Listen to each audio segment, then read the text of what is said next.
नमस्कार। दूरदर्शन उत्तर प्रदेश के सजीव फोन इन कार्यक्रम मिशन हेल्थ में आप सभी का बहुत बहुत स्वागत है। कार्यक्रम मिशन हेल्थ एक ऐसी सफल कारगर कोशिश जो निरंतर प्रयासों के साथ आपके स्वास्थ्य संबंधी जानकारियों को पहुंचाती है और एक विषय के साथ हर रोज कुछ न कुछ नया लेकर आती है। तो आज भी बढ़ चलेंगे ऐसे ही एक विषय की ओर। दोस्तों, अगर बच्चों में बात करें बीमारी की तो दस्त एक बहुत बड़ी बीमारी के रूप में सामने आती है और इसका मुख्य कारण रोटा वायरस है। अध्ययन बताते हैं कि देश में हर वर्ष 5 वर्ष से कम आयु के लगभग 80,000 से 1 लाख बच्चों की मृत्यु रोटा वायरस से होती है। तो इस गंभीर बीमारी रोटा वायरस का संक्रमण कैसे होता है और इससे बचाव के लिए क्या क्या कर सकते हैं, इसकी रोकथाम के लिए क्या क्या कर सकते हैं, इन्हीं मुख्य पहलुओं को आज ध्यान में रखते हुए हमारे कार्यक्रम का मुख्य विषय है रोटा वायरस के कारण दस्त, बचाव व नियंत्रण। और इस विषय पर बात करने के लिए स्टूडियो में हमारे साथ मौजूद हैं राष्ट्रीय स्वास्थ्य मिशन उत्तर प्रदेश के महाप्रबंधक सतत टीकाकरण डॉक्टर विकास सिंघल जी। सर, आपका बहुत बहुत स्वागत है कार्यक्रम मिशन हेल्थ में। नमस्कार। और इन्हीं के साथ मैं स्वागत करना चाहूँगा स्टूडियो में मौजूद हमारे आमंत्रित बहुत सारे यहाँ पर साथी हैं, तो आप सबका भी बहुत बहुत स्वागत है। आप अपने सवाल पूछ सकते हैं और इन्हीं के साथ आप भी जो हमारा कार्यक्रम देख रहे हैं इस वक्त लाइव, अपने सवाल पूछ सकते हैं। और सवाल पूछने के लिए हमारे फ़ोन नंबर्स अब आपके पास मौजूद होंगे, तो जल्दी से नोट कर लीजिए हमारे फ़ोन नंबर्स जो हैं 0522 2205 इसी के साथ साथ 0522 2288 और 0522 4076 तो इन नंबर्स पर फ़ोन करके आप हमसे लाइव जुड़ सकते हैं। और फ़ोन करने से पहले अपने टीवी का जो वॉल्यूम है वो ज़रूर कम कर दीजिएगा। तो सर, आगे बढ़ने से पहले सबसे पहला सवाल मैं आपसे यही पूछना चाहूँगा कि रोटा वायरस क्या है और इससे क्या बीमारी हो सकती है? रोटा वायरस एक अत्यधिक संक्रामक वायरस है जो बच्चों में दस्त का एक प्रमुख कारण है, जिसकी वजह से बच्चों को हॉस्पिटल में भर्ती भी करना पड़ सकता है और कई बार बच्चों की मृत्यु भी हो सकती है। जी, तो रोटा वायरस जो एक वायरस का रूप लेकर आती है, क्या ये बच्चों में अमूमन देखा जाता है या फिर किसी भी वर्ष के बच्चों को हो सकता है? हाँ, ये बच्चों में होता है और अधिकतर ये 5 साल से छोटे जो आयु के बच्चे होते हैं उन्हीं में इसका संक्रमण ज़्यादा होता है। जी, तो हमारे साथ स्टूडियो में बहुत सारे यहाँ पर साथी मौजूद हैं, उनको भी मौका मिलना चाहिए। तो चलिए सबसे पहले बढ़ चलते हैं नीलम जी की ओर। नीलम जी, आप अपना सवाल पूछ सकती हैं। डॉक्टर साहब, रोटा वायरस की वजह से दस्त की बीमारी कितनी गंभीर है? रोटा वायरस से दस्त की बीमारी काफ़ी गंभीर हो सकती है। शुरुआत में इसमें हल्के दस्त होते हैं, बाद में जो गंभीर रूप ले सकते हैं और कई बार इसमें बच्चों के शरीर में पानी की कमी या नमक की कमी हो जाती है काफ़ी ज़्यादा, जिसकी वजह से बच्चे को हॉस्पिटल में भर्ती भी कराना पड़ सकता है और कई बार बच्चे की मृत्यु भी हो सकती है। काफ़ी गंभीर विषय की ओर भी हम इशारा करेंगे इसमें, क्योंकि बच्चे ही ज़्यादातर इसमें देखे जाते हैं कि उनको ही झेलना पड़ता है, तो इसमें बहुत ध्यान रखने की ज़रूरत है क्योंकि उनकी तरफ से रिस्पांस तो कम ही आएगा। बिल्कुल। स्टूडियो में हमारे साथ राकेश जी भी हैं, तो राकेश जी आप भी अपना सवाल पूछ सकते हैं। डॉक्टर साहब, ये जो रोटा वायरस है इसमें किन लोगों में दस्त का खतरा होता है और किन किन बच्चों में इसका खतरा होता है? इसका खतरा सभी बच्चों में इसका खतरा रहता है, विशेषकर जो कम आयु वर्ग के हैं। इसमें कि ये दस्त किसी को भी हो सकता है, खासकर अगर वो बच्चा कुपोषित है या उसको प्रतिरोधक क्षमता कम है तो उसमें चांसेस बहुत ज़्यादा हो जाते हैं। जी डॉक्टर साहब, अगर हम रोटा वायरस की बात करते हैं तो अभी हाल ही में ये मौसम चल रहा है, तो अब मौसम के बारे में बात करेंगे, लेकिन हमारे बहुत सारे दर्शक अभी मौजूद हैं। तो सुजाता जी हमारे साथ फ़ोन लाइन पे, आइए सबसे पहले उनका सवाल जान लेते हैं। हेलो हेलो हेलो जी, सुजाता जी आपका बहुत बहुत स्वागत है कार्यक्रम मिशन हेल्थ। हाँ जी, मैं डॉक्टर साहब से ये पूछना चाहती हूँ कि जो दस्त की वजह से डिहाइड्रेशन हो जाता है उसके बचने के लिए क्या करना चाहिए, और अगर ORS घोल मार्केट में अवेलेबल नहीं हो पा रहा है, हमको नहीं मिल पा रहा है, तो घर में कैसे बनाया जाता है? दस्त से बचने के लिए कि उसमें डिहाइड्रेशन ना हो, तो बच्चे को, अगर बच्चा छोटा है, माँ का दूध पी रहा है तो उसको दूध पिलाते रहें, माँ का ब्रेस्ट फीडिंग कराते रहें, साथ में उसको तरल पदार्थ भी देते रहें। और ORS का घोल बच्चों के लिए अति उत्तम है। और अगर ORS का घोल नहीं है तो बच्चों को फिर हम जो नेचुरल जो हमारे पास लिक्विड्स हैं वो हम उसको दें। कोई भी चीनी का घोल या इस तरह का घोल देने का प्रयास ना करें। कोई भी आर्टिफिशियल घोल है वो और ज़्यादा नुकसानदायक हो सकता है। जी, बहुत बहुत धन्यवाद आपके सवाल के लिए सुजाता जी। डॉक्टर साहब, मैं इससे पहले आपसे यही पूछ रहा था कि जैसे कुछ खास मौसम होते हैं, अभी जैसे बारिश का मौसम है या फिर सर्दी का मौसम आएगा, फिर उसके बाद गर्मी का भी मौसम है, तो क्या ये जो रोटा वायरस होता है किसी खास मौसम के दौरान होता है या कभी भी हो सकता है? ये वायरस का इन्फेक्शन कभी भी हो सकता है, लेकिन विशेष तौर पर देखा गया है कि सर्दियों में इसके संभावनाएं ज़्यादा होती हैं जी, इन्फेक्शन की। तो उसमें कौन कौन सी सावधानियां बरतनी चाहिए? जो सबसे सटीक इसकी सावधानी है वो रोटा वायरस वैक्सीन से उसका वैक्सीनेशन कराया जाए बच्चे का, वो उसका सबसे सटीक असर होता है, जिससे बच्चों में होने वाले दस्तों के कारण होने वाले हॉस्पिटल में एडमिशन की दर या मृत्यु दर में काफ़ी कमी आती है। उसके साथ साथ जो सामान्य हमारे सामान्य सावधानी है, जिसमें हम हमेशा हाथ धोएं, साफ जो भी स्वच्छ जो भी ताज़ी फल सब्जियां उनका उपयोग करें, और खाने पीने का में सफाई का विशेष ध्यान रखें, ये हमें देखना पड़ता है। तो इन सब बातों का आप भी ध्यान रखिएगा। मैंने पहले ही कहा जैसे कि ये बच्चों में खास करके देखा गया है, तो उनको बचाने की ज़रूरत है, साथ ही साथ उनका ध्यान रखने की भी बहुत ज़्यादा ज़रूरत है। तो रोटा वायरस के बारे में बहुत सारे ऐसे सवाल हैं जो जानने हैं, हमारे दर्शक यहाँ पर मौजूद हैं। तो आइए बढ़ चलते हैं प्रखर की ओर। प्रखर, आप अपना सवाल पूछ सकते हैं। डॉक्टर साहब, रोटा वायरस की वजह से होने वाले संक्रमण के क्या लक्षण हैं? रोटा वायरस से होने वाले जो भी दस्त हैं वो सामान्य जो बाकी कारणों से दस्त होते हैं उसी की तरह ही वो भी दस्त होते हैं, उसमें ज़्यादा अंतर नहीं होता है। उसमें वही शुरू में हल्के दस्त आएंगे, बाद में कुछ दिन बाद धीरे धीरे वो दस्त गंभीर हो सकते हैं, या साथ में उनको बच्चे को बुखार आ सकता है, पेट में दर्द हो सकता है, वोमिटिंग आ सकती है। यही सब लक्षण रोटा वायरस से होने वाले दस्तों में भी होते हैं। जी सर, इसी बात के साथ बस मैं थोड़ा सा और पूछना चाहूँगा कि क्या कोई टाइम होता है, स्पेसिफिक कोई समय होता है जिसमें ये डॉक्टर समझ में आ जाता है कि ये लक्षण जो होते हैं वो रोटा वायरस की तरफ इशारा कर रहे हैं? नहीं, क्योंकि रोटा वायरस एक वायरल इन्फेक्शन है, उसका कोई सटीक उपचार तो है नहीं। तो अगर किसी बच्चे को रोटा वायरस या किसी भी कारण से कोई भी दस्त हुआ हो तो उसके ट्रीटमेंट में कोई अंतर नहीं पड़ता है। वो इसलिए इसकी इतनी ज़्यादा आवश्यकता नहीं है कि वो किस कारण से, वो तो हमें दस्त के हिसाब से उसका इलाज करना ही है सिम्पटम के आधार पर। स्टूडियो में हमारे साथ आकांक्षा जी मौजूद हैं, तो आइए उनका भी सवाल जान लेते हैं। आकांक्षा, आप अपना सवाल पूछ सकती हैं। डॉक्टर साहब, रोटा वायरस का संक्रमण कैसे होता है? रोटा वायरस का संक्रमण एक बच्चे से दूसरे बच्चे के शरीर में अगर कोई भी दूषित मल के द्वारा कोई भी खाना है या पानी है या उसके जो हाथ है जिससे हम बच्चे को खिला रहे हैं, फीड करा रहे हैं, वो दूषित हैं, तो उसके द्वारा वो वायरस एक बच्चे के शरीर से दूसरे बच्चे के शरीर में प्रवेश करता है। और ये वायरस जो सॉलिड हमारी सरफेस है या हाथ है उस पर कई घंटे तक भी ये जीवित रह सकता है। जी, तो काफ़ी गंभीर बात है कि संक्रमण जो है कैसे फैल सकता है, इसके बारे में हमने अभी जाना। बहुत सारी बातें हैं जो हमको जानने की ज़रूरत है, रोकथाम के लिए भी और बचाव के लिए भी। जानेंगे इन सब के बारे में बातें, लेकिन एक छोटे से ब्रेक के बाद। दूरदर्शन उत्तर प्रदेश पर आप देख रहे हैं हमारा सजीव फोन इन कार्यक्रम मिशन हेल्थ, और आज के कार्यक्रम का जो मुख्य विषय हम लेकर आए हैं वो है रोटा वायरस के कारण दस्त, बचाव व नियंत्रण। और इस विषय पर बहुत सारी बातें हमको जानने को मिल रही हैं और बहुत सारे सवाल हैं जो आपके हैं, और उनका जवाब देने के लिए हमारे साथ डॉक्टर विकास सिंघल जी यहाँ पर मौजूद हैं। और इसी के साथ हमारे पास एक फ़ोन लाइन पर हमारे कॉलर भी जुड़ चुके हैं। नंद स्वरूप मिश्रा जी हैं बाराबंकी से हमारे साथ, आइए उनसे बात कर लेते हैं। हेलो हेलो जी, आपका बहुत बहुत स्वागत है नंद स्वरूप जी। हाँ नमस्ते सर, मेरा प्रश्न ये है कि जो रोटा वायरस दस्त की बीमारियां होती हैं तो इसको हम अपने को किस प्रकार से बचाव करें जिससे बीमारी से हम बच सकें? जी, रोटा वायरस से होने वाले दस्तों का जो सबसे अच्छा तरीका है, सटीक तरीका है, वो रोटा वायरस से वैक्सीनेशन है। अभी ये वैक्सीन अभी हमारा जो सरकारी जो हमारा UIP प्रोग्राम है अभी तक उसमें सम्मिलित नहीं थी, पर जल्दी ही हम इसको अपने कार्यक्रम में सम्मिलित करने जा रहे हैं और इसी महीने के करीब तीसरे हफ्ते में हम इसका लॉन्च करने वाले हैं। वही उसका सबसे सटीक तरीका है। जी, एक बहुत बड़ी उपलब्धि के रूप में सामने आ रहा है जो वैक्सीन का निर्माण हो चुका है, और अभी आपने सुना डॉक्टर साहब से कि ये जल्द ही हमारे बीच में मौजूद होगा, तो ये एक बड़ी उपलब्धि के रूप में, इसकी रोकथाम के रूप में सामने आ रहा है। इसी के साथ दिनेश जी हमारे साथ स्टूडियो में मौजूद हैं। सर, आप अपना सवाल भी पूछ सकते हैं। डॉक्टर साहब, मैं ये पूछना चाहता हूँ कि रोटा वायरस वैक्सीन से क्या अन्य प्रकार के दस्तों को भी रोका जा सकता है?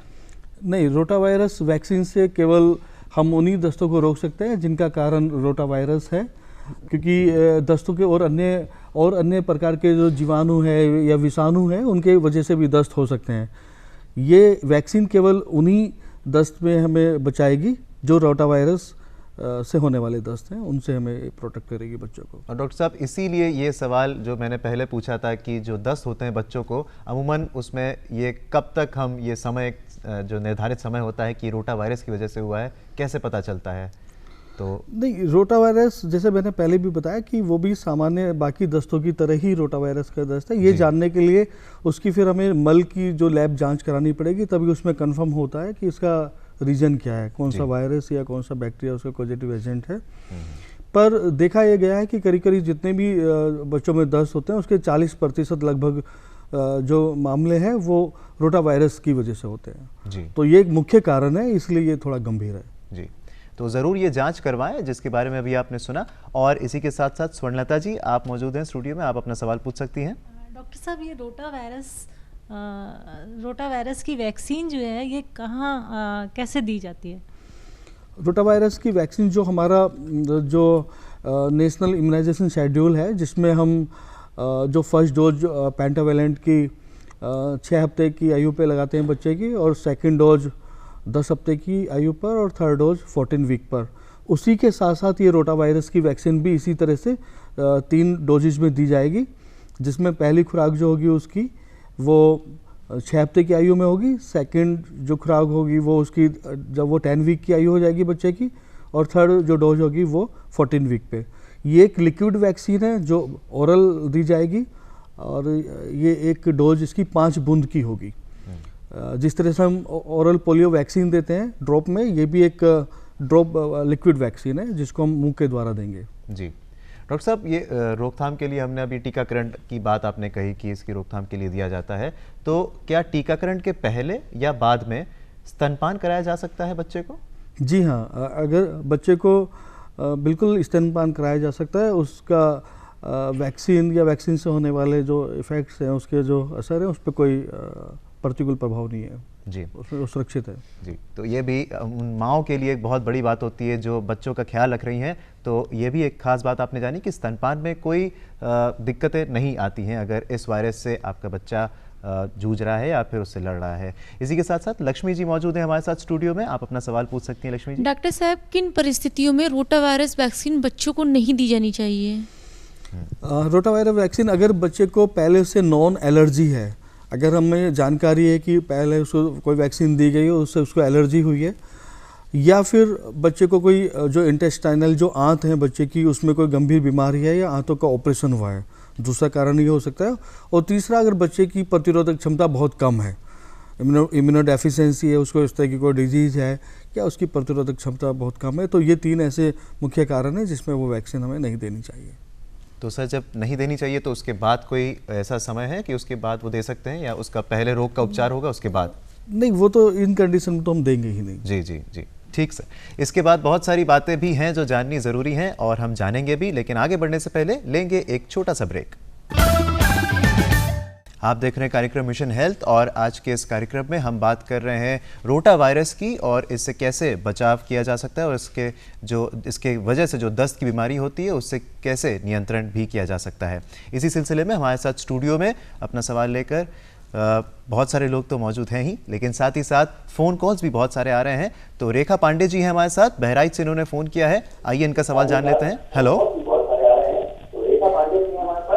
हेलो हेलो, हम रेखा पांडे बहराइच से बोल रहे हैं। जी रेखा जी, हमारा प्रश्न ये है कि रोटा वायरस की बीमारी किस मौसम में घातक होती है? जी, रोटा वायरस से होने वाले दस्त वो किसी भी मौसम में हो सकते हैं, पर अधिकतर ये देखा गया है कि इसकी संभावना सर्दियों में बढ़ जाती है, सर्दियों में इसकी संभावना बढ़ जाती है इन्फेक्शन। तो सर, इसके साथ ही हमारे साथ दिव्या है मौजूद, तो इनके सवाल भी हम जानते हैं। दिव्या, अपना सवाल पूछें। डॉक्टर साहब, किन सरकारी स्वास्थ्य केंद्रों में रोटा वायरस वैक्सीन का टीका दिया जाएगा? रोटा वायरस वैक्सीन हमारी जितने भी हमारे स्वास्थ्य केंद्र हैं सरकारी, जैसे उसमें हमारे उपकेंद्र हैं जो ग्रामीण क्षेत्र में होते हैं, सब सेंटर, या हमारे PSCs हैं, प्राथमिक स्वास्थ्य केंद्र हैं, सामुदायिक स्वास्थ्य केंद्र हैं, जिला अस्पताल हैं, जिला महिला अस्पताल हैं, जितने भी हमारे सरकारी अस्पताल हैं, सभी जगह ये दिया जाएगा, ये इसका टीकाकरण होगा। इसके साथ साथ हम जो कम्युनिटी लेवल पर भी गाँव में भी जो आउटरीच सेशन है उसके माध्यम से ये हम टीके लगाएंगे बच्चों को। सर, कम्युनिटी लेवल की बात करिए तो वो बहुत बड़ी बात हो जाती है, और इसी के साथ साथ आपसे जानना चाहेंगे कि समुदाय का इसमें क्या निरंतर प्रयास रहता है कि किस तरीके से वो सहयोग कर सकते हैं? समुदाय का जो हमारे जो नियमित टीकाकरण सत्र हैं, जो करीब करीब 1000 से 1500 की जो आबादी है उसमें एक महीने में हम एक सत्र लगाते हैं, तो समुदाय का उसमें बहुत बड़ा महत्वपूर्ण योगदान है कि जितने भी कम्युनिटी के लोग हैं उसमें अवेयरनेस फैलाना, उसकी जागरूकता फैलाना कि कौन कौन सी वैक्सीन लगती है, कब लगती है और उसके क्या क्या फ़ायदे हैं, ताकि ज़्यादा से ज़्यादा लोग ये वैक्सीन लगाने के लिए, टीकाकरण के लिए प्रेरित हों। क्योंकि हम जानते हैं कि जो बच्चों में मृत्यु के दस्त और निमोनिया एक मुख्य कारण है, और ये पहली बार ये एक बहुत बड़ा एक अचीवमेंट है कि हमारे प्रदेश में पहली बार हम ये वैक्सीन अपने सरकारी सिस्टम में इसको इंट्रोड्यूस कर रहे हैं। और जैसे मैंने बताया कि जितने भी दस्त होते हैं उसमें 40% लगभग जो कारण है दस्तों का वो रोटा वायरस है। तो एक बहुत बड़ा जो पार्ट है जिसकी वजह से दस्त होते हैं वो रोटा वायरस है, और रोटा वायरस से जो होने वाले दस्त हैं वो काफ़ी गंभीर भी होते हैं। तो ऐसे में अगर हम जो भी हमारे 1 वर्ष से आयु के छोटे बच्चे हैं, अगर हम सभी बच्चों को रोटा वायरस की सभी खुराकें पिलवा लेंगे समय से, तो निश्चित तौर पे वो रोटा वायरस से होने वाले दस्तों से तो ज़रूर बच जाएगा। बहुत ही महत्वपूर्ण जानकारी अभी हमने जानी। डॉक्टर विकास सिंघल जी यहाँ पे मौजूद हैं, और इस तरीके की बातें जो बहुत ही खास होती हैं वो ज़रूर फॉलो करनी चाहिए और ध्यान में रखनी चाहिए हमेशा। जानेंगे कुछ और बातें, लेकिन उससे पहले बढ़ चलते हैं एक छोटे से ब्रेक की ओर। कार्यक्रम मिशन हेल्थ में हम बात कर रहे हैं रोटा वायरस के कारण जो दस्त होते हैं उसके बचाव और नियंत्रण के बारे में, और हमारे साथ स्टूडियो में बहुत सारे आमंत्रित दर्शक यहाँ पर मौजूद हैं। तो मैं शालिनी जी से पूछना चाहूँगा कि उनका सवाल क्या है। डॉक्टर साहब, मैं ये जानना चाहती हूँ कि बचाव के बावजूद अगर रोटा वायरस बच्चों में दस्त के तौर पर बीमारी दोबारा हो जाए तो क्या करना चाहिए? जैसे मैंने पहले ही बताया था कि रोटा वायरस से होने वाले जो दस्त हैं उसका कोई सटीक उपचार नहीं है, क्योंकि एक वायरल ये बीमारी है, और इसमें हम इसका जो उपचार है वो हमारा मुख्य इसका वो रहता है कि बच्चे को पानी की कमी ना हो, नमक की कमी ना हो। तो इसलिए इसमें सबसे जो अच्छा तरीका है वो यही है कि हम उसको बच्चे को ORS का घोल दें। ORS हमारे जितने भी सरकारी स्वास्थ्य केंद्र हैं और हमारे जो टीकाकरण केंद्र हैं सब जगह हमारे पास अवेलेबल होता है। ORS का घोल वो एक पैकेट को 1 लीटर पानी में घोला जाता है, और उस घोल का जो पानी है उसको बच्चे को समय समय पर हम देते रहें। दूसरा एक जिंक की टैबलेट आती है कि जो 14 दिन तक हमें जिंक की टैबलेट देनी होती है, और साथ में बच्चे को साफ़ सफाई का ध्यान रखें कि कोई भी उसे खिलाने से पहले अच्छी तरह साबुन से हाथ धोएं, या उसको अगर हम लैट्रिन करा रहे हैं उसकी सफाई कर रहे हैं उसके बाद भी साबुन से अच्छी तरह हाथ धोएं, और ताज़ा उसको खाना दें, उसको फीड कराते रहें। अगर वो बच्चा ब्रेस्ट फीडिंग वाला छोटा बच्चा है तो उसको समय समय पर ब्रेस्ट फीडिंग भी कराते रहें साथ साथ में। और जो नेचुरल जो हमारे लिक्विड्स हैं जैसे नारियल का पानी है, जो इस तरह का हम उसको दे सकते हैं, इसका ध्यान रखना पड़ेगा। बहुत ही खास बात है, और स्वच्छता का खास ख्याल रखें, ये बात भी हमने जानी, और रोटा वायरस से आप बच सकते हैं। इसी के साथ साथ बहुत सारे सवाल हो गए हैं। वीना जी, आप अपना सवाल पूछ लीजिए। डॉक्टर साहब, मैं ये पूछना चाहती हूँ, अगर रोटा वायरस हो ही ना, इसके लिए हमें क्या करना चाहिए? जैसे मैंने पहले ही बताया कि सबसे अच्छा तरीका कि रोटा वायरस इन्फेक्शन ना हो उसका वैक्सीनेशन है। अगर हम किसी बच्चे को उसकी तीनों डोज, पहली डोज 6 हफ्ते की आयु में, दूसरी डोज 10 हफ्ते की आयु में, तीसरी डोज 14 हफ्ते की आयु में, तीनों डोज हम उसको लगवा देते हैं तो रोटा वायरस से होने के इन्फेक्शन के चांसेस करीब करीब बिल्कुल ख़त्म हो जाते हैं। दूसरा, हम जब भी बच्चे को फीड कराएं, साफ़ सफाई का हमें विशेष ध्यान रखना चाहिए। हमेशा खाना खिलाने से पहले या उसको कुछ भी देने से पहले अच्छी तरह हम साबुन से हाथ धोएं, जो उसकी केयर गिवर है, मदर है, और उसको फीड कराने के बाद भी अच्छी तरह साबुन से हाथ धोएं। जिस बर्तन में हम खिला रहे हैं, जिस बर्तन से खिला रहे हैं वो साफ़ हो, जो भी खाना है वो ताज़ा हो, फ्रेश हो। तो इन सब चीज़ों पे हमें ध्यान देना पड़ेगा। डॉक्टर साहब, बहुत सारी बातें हमने आपसे जानी इस खास विषय के ऊपर, तो चलते चलते आप अपने सभी दर्शकों को जिस वक्त आप इस वक्त आपको देख रहे हैं, इस विशेष जो रोकथाम है उसके बारे में कुछ कहना चाहेंगे, कुछ सलाह देना चाहेंगे? नहीं, बिल्कुल मैं सभी से ये अपील करना चाहूँगा कि ये हमारे लिए बहुत अच्छा एक समय है कि अभी तक क्या होता था कि ये वैक्सीन केवल प्राइवेट सेक्टर में ही अवेलेबल थी, जो काफ़ी महंगी वैक्सीन है। तो जो फैमिली रिच हैं या पैसे वाले लोग हैं वही अभी तक उसको अपने बच्चों को टीकाकरण करा पाते थे प्राइवेट सेक्टर में, लेकिन अब ये वैक्सीन हमारा सरकारी सिस्टम में आ रही है, इंट्रोड्यूस हो रही है। तो मैं सबसे ये अपील करना चाहूँगा जिस भी फैमिली में छोटे बच्चे हैं वो अपने बच्चों को ये टीकाकरण जरूर कराएं। इससे उन बच्चों में होने वाले दस्त और दस्तों की वजह से जो हॉस्पिटल में एडमिट कराना पड़ता है या कभी कभी बच्चों को जान का खतरा भी हो जाता है, उन सब से उनको निश्चित तौर पे बचाव होगा और ये बहुत ही फ़ायदेमंद होगा सबके लिए। तो इन सभी बातों का रखें खास ख्याल और इसी बात के साथ बढ़ चलते हैं चलते चलते की ओर।